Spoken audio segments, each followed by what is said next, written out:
బెజవాడ నగరంలో 2 రోజులుగా కురుస్తున్న వర్షాలకు నగరంలోని లోతట్టు ప్రాంతాలన్నీ జలమయమయ్యాయి. ఎడతెరిపి లేకుండా కురుస్తున్న వర్షాలకు నగరంలో జనజీవనం కూడా ఇబ్బందుల పాలవుతుంది. మున్సిపల్ పారిశుద్ధ్య కార్మికులు సమ్మెలో ఉండడంతో కాలువలు శుభ్రం చేసేవారు లేక ఎక్కడికక్కడే పూడుకుపోయాయి. ఫలితంగా వర్షపు నీరు కాలువల్లోకి వెళ్లలేక రోడ్లన్నీ నీటితో నిండిపోయాయి. నగరంలోని పరిస్థితిని మా కరెస్పాండెంట్ సుబ్బారావు అందిస్తారు. విజయవాడ నగరంలో ఈ రోజు తెల్లవారుజామున కురిసినటువంటి భారీ వర్షాలకు నగరం అంతా కూడా లోతట్టు ప్రాంతాలన్నీ కూడా పూర్తిగా జలమైపోయాయి. దాదాపుగా ప్రధాన వీధులన్నీ కూడా పూర్తిగా జలమయం కావడంతో ప్రయాణికులు అదేవిధంగా వాహనదారులు కూడా ఇబ్బంది పడే పరిస్థితి కనిపిస్తుంది. దాదాపుగా గత 3 రోజుల నుంచి శానిటేషన్ కార్మికులు కూడా పారిశుద్ధ్య కార్మికులు కూడా పూర్తిగా సమ్మెలో ఉండడంతో కాలువలు పొంగిపోతున్నా కానీ డ్రైనేజ్ తీసుకోవడం లేకపోవడంతో పరిస్థితి కొంచెం భయంగా కనిపిస్తూ ఉంది. దాదాపుగా నిన్న ఉదయం నుంచి కూడా ఇదే పరిస్థితి కనిపిస్తుంది. విజయవాడ నగరంలో దాదాపుగా బాగా భారీగా ముసురు పట్టి ఆ ముసురు పట్టినటువంటి నేపథ్యంలో కూర్చున్నటువంటి వర్షాలకు పెద్ద ఎత్తున నీళ్ళన్నీ కూడా రోడ్లపై చేస్తున్నాయి. కాలువలు తీసేవాళ్ళు లేకపోవడం లేదంగా డ్రైనేజ్ వ్యవస్థ సరిగ్గా చేసేవాళ్ళు లేకపోతే ఎక్కడికక్కడ డ్రైనేజ్ని కూడా పూర్తిగా స్తంభించిపోయినటువంటి పరిస్థితి కనిపిస్తూ ఉంది. దీంతో స్తంభించినటువంటి డ్రైనేజీల్లో నీళ్లు సరిగా ప్రవహించేటువంటి అవకాశం లేక ఇవన్నీ కూడా రోడ్లపైకి పెద్ద ఎత్తున రావడంతో ప్రజలంతా కూడా చాలా తీవ్ర ఇబ్బంది పడుతున్నారు. దాదాపుగా కృష్ణా జిల్లా వ్యాప్తంగా కూడా ఈ రోజు ఉదయం నుంచి కూడా పెద్ద ఎత్తున వర్షాలు కురుస్తున్నాయి. చూసుకుంటే కనుక విజయవాడతో పాటుగా గుడివాడ పట్టణం, జగ్గయ్యపేట, నందిగామ ప్రాంతాల్లో కూడా పెద్ద ఎత్తున వర్షాలు పడ్డాయి. అయితే నందిగామ, జగ్గయ్యపేట ప్రాంతాల్లో భారీగా ఈదురుగాలతో కూడినటువంటి వర్షాలు పట్టడంతో ఆ ప్రాంతంలో చెట్లు కూలిపోవటము, అదేవిధంగా విద్యుత్ స్తంభాలు నేలకూలిపోవడం జరిగినాయి.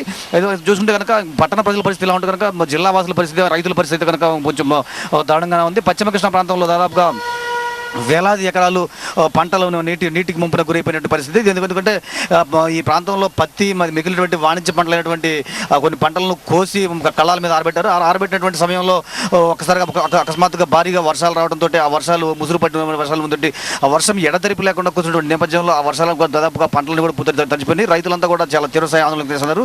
ఎందుకంటే పంటలు ఆరుగాలం పండినటువంటి పంట చేతికొచ్చే సమయంలో ఆ విధంగా పంట పాడైపోవడం అనేది రైతులకు తీవ్ర నష్టం కలిగిస్తుంది. మరోపక్క రాష్ట్ర ప్రభుత్వం కూడా నష్టపోయినటువంటి పంటలను గుర్తించేటువంటి కార్యక్రమం కూడా చెప్పాలని చెప్పేసి వ్యవసాయ శాఖ అధికారులకు అదేవిధంగా రెవెన్యూ అధికారులకు సమాచారం అందించింది.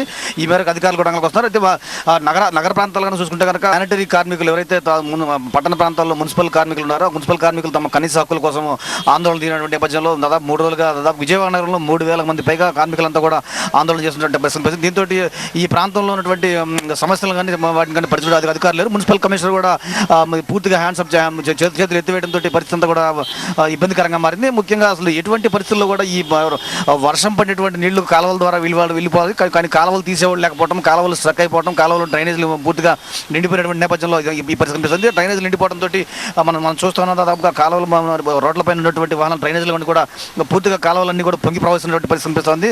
ఎందుకంటే కాలువలను ప్రతిరోజు ఏ రోజుకి ఆ రోజు కార్మికులు వచ్చి శుభ్రం చేస్తేనే ఆ తర్వాత కాలువలో వర్షపు నీరు పడినా లేకపోతే వరదలు వచ్చినా లేదా ఎటువంటి ఇబ్బందులు వచ్చినా కానీ ఆ నీరు పరిస్థితి దాదాపు 3 రోజులుగా శానిటరీ కార్మికులు రాకపోవడం, కాలువలన్నీ కూడా ఎక్కడికక్కడ పెరిగిపోవడంతో పడినటువంటి వర్షాలకు మొత్తం డ్రైనేజీలన్నీ కూడా పూర్తిగా బ్లాక్ అయిపోయినటువంటి నేపథ్యం. అదేవిధంగా కొన్ని చోట్ల మ్యాన్ హోల్స్ కూడా పూర్తిగా నిండిపోయినాయి. మ్యాన్ హోల్స్ కూడా నిండిపోయినటువంటి నేపథ్యంలో నీరంతా కూడా బయటకు వస్తుంది.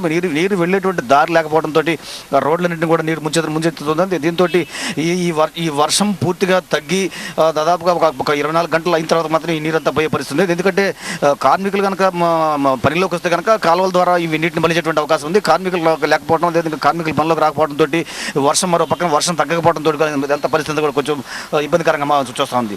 దాదాపుగా విజయవాడ నగరంలో ఉన్నటువంటి ప్రధాన ప్రాంతాలైనటువంటి సింగనగర్, పాయకాపురం, కండ్రిక తదితర ప్రాంతాల్లో పెద్ద ఎత్తున ఇళ్లలోకి నీరు చేరుతా ఉంది. దీంతో ప్రజలు కూడా చాలా తీవ్రస్థాయిలో ఇబ్బందులు పడుతూ ఉన్నారు.